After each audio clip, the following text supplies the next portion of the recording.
নমস্কার, কেমন আছেন সবাই? আরেকটি ভিডিওতে আপনাদের স্বাগত জানাই। তো এত দিনের অপেক্ষা সব অবসান, বিয়ে কমপ্লিট, সব অনুষ্ঠান খুব ভালোভাবে মিটেছে। আজকে আমাদের ফিরে যাওয়া, যেই উপলক্ষে আসা ডিসেম্বর মাসে তো বাড়ি ফেরার কোনো প্ল্যানই ছিল না। তো বিয়ে ঠিক হয়ে গেল তাড়াতাড়ি, তার জন্যই আসা। তো সব কিছু ডান। তো আজকে আমাদের ফিরে যাওয়া। এখন পম্পম রানী, তিতান মানে আমার ননদের ছেলে, পম্পম আমার দাদার মেয়ে, আমরা সবাই একসাথে রয়েছি। মা আবার পাটিসাপটা বানিয়ে দিয়েছে, নিয়ে যাব বলে বানাচ্ছে। এখন রাত্রি 9টা মতন বাজে। আমাদের ফ্লাইট ভোর 4:30। তো বাড়ির থেকে মোটামুটি 1:30-2টোয় বেরোতে হবে। তো ব্যাঙ্গালোর পৌঁছাবো 7টা সাড়ে 7টা, ঘরে যেতে যেতে 9টা সাড়ে 9টা বেজে যাবে। খুবই মন খারাপ, আসলে তো ফিরে যেতেই হয়, এটা একদম সত্যি। কিন্তু তবু মনটা বড্ড খারাপ হয়। এই আবার ফিরে যাব যে ওখানে, মানে তিশান, বিশেষ করে তিনিশার মানে অ্যাডজাস্ট হতে আবার দিন 10 সময় লাগবে। রাত্রি প্রায় 2টো বাজে, সবাই জেগেই বেরোচ্ছি। প্রত্যেকবারই যতবার এসে ফিরেছি মা সঙ্গে করে গেছে। তো এবার যেহেতু সৌমিত্র রয়েছে, তো মা আর যাচ্ছে না, আমরাই চলে যাচ্ছি। মা বাবা সবারই খুব মনটা খারাপ, স্বাভাবিক। আসলে বিয়ে বাড়িতে একদম গম গম হই হই যেমন হয় বিয়ে বাড়িতে, আস্তে আস্তে সবাই চলে গেছে আত্মীয় স্বজন। আমি সবার ফার্স্টে এসেছিলাম, আমি সবার লাস্টে যাচ্ছি আর কি। তো জানি না আবার কবে বাড়ি আসা হবে। এই ভিডিওটা দেখছি যখন, সেদিনের কথা খুব মনে পড়ছে, মনটা খুব খারাপ লাগছে। এতবার যে যাতায়াত করলাম, তবু ফিরে যখন আসি ব্যাঙ্গালোরে, তখন ঠিক প্রথমবারের মতোই যেন কষ্ট হয়। এই এয়ারপোর্ট যেতেই মন চায় না। আর যখন মানে এসেছিলাম তখন কত আনন্দ, যখন ব্যাঙ্গালোর থেকে এখানে এসেছিলাম, কত প্ল্যান প্রোগ্রাম, কত কিছু।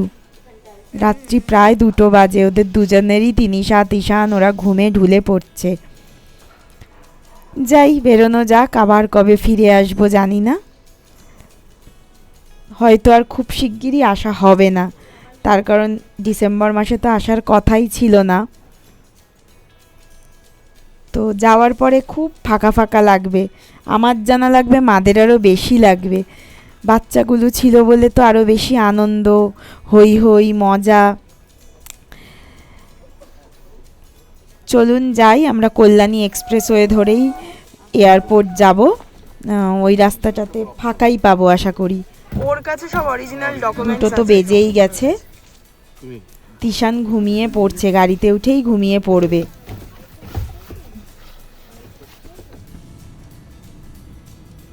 গাড়ি ছুটছে, এগিয়ে যাচ্ছি বাড়ির থেকে দূরে। খুব মনটা খারাপ লাগে এই সময়টাতে। বাড়ির সবাইকে খুব মিস করবো। আরও বিয়ে বাড়ি ছিল তো, সব আত্মীয় স্বজন, আনন্দ, গল্প মজা, কত কিছু। একটা বিয়ে বাড়ি উপলক্ষেই তো সবার সাথে সবার দেখা হয়, মানে কোনো একটা অনুষ্ঠানে। এরপর আবার ভাবছি নেক্সট অনুষ্ঠান কি। পৌঁছে গেছি এয়ারপোর্ট, ডিসেম্বর মাস, ওই জন্য চারিদিকটা খুব আলো দিয়ে সাজানো। সামনেই তো নিউ ইয়ার। তিশা দুজনেই গাড়িতে ঘুমিয়ে পড়েছিল, কোনো রকমে আবার তুলেছি ওদেরকে। ভেতরে যাই, সব কিছু হলে তারপর আবার শুয়ে পড়বে। হয়ে গেছে সব কিছু। বাচ্চা থাকলে বেশি লাইনে দাঁড়াতে হয় না, খুব তাড়াতাড়ি সবেতেই ছেড়ে দেয়। দুজনেই তো একেবারে ভীষণ চঞ্চল। আজকে যদিও চঞ্চলতাটা কম, ঘুমের ঘোরে রয়েছে। তো ফ্লাইটে উঠি তাহলে। এখন বাজে এই 4টে মতন, চারিদিকটা অন্ধকার, এখনো আলো ফোটেনি। এই প্লেনটা যখন রানওয়ে অবধি থাকে তখনও ঠিক আছে, তারপরে ফুস করে যখন ওপরে উঠে যায় তখন বুঝতে পারি দূরে চলে যাচ্ছি। এবার খুব কষ্ট হয়। ব্যাঙ্গালোর যখন পৌঁছাবো তখন দিন হয়ে গেছে। যারা বাড়ির বাইরে থাকে না, তাদের পুরো জীবনটাই খালি গুনতে গুনতেই মনে হয় কেটে যায়। কতদিন থাকবো, কবে চলে যাব, আবার কবে আসবো, শুধু কাউন্টিং আর কাউন্টিং।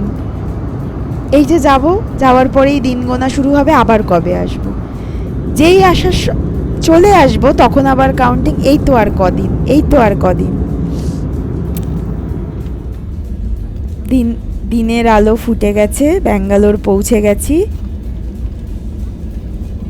বাড়ি ফিরতে হবে, আবার পুরনো ছন্দে ফিরতে হবে। এখান থেকে ক্যাব বুক করে বাড়ি চলে যাব। ঘরে যেতে ঘন্টাখানেক মতো টাইম লাগবে।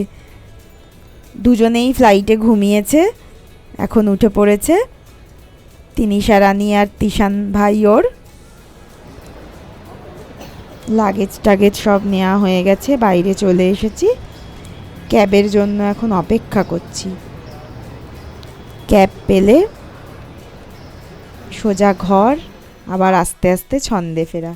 ঘরে ফিরেই রেডিমেড একদম ব্রেকফাস্ট, আলুর পরোটা, দই, আচার আর মাঝে পাটিসাপটা দিয়েছে। তিশানের জেম্মা বানিয়ে দিয়েছে এই খাবার।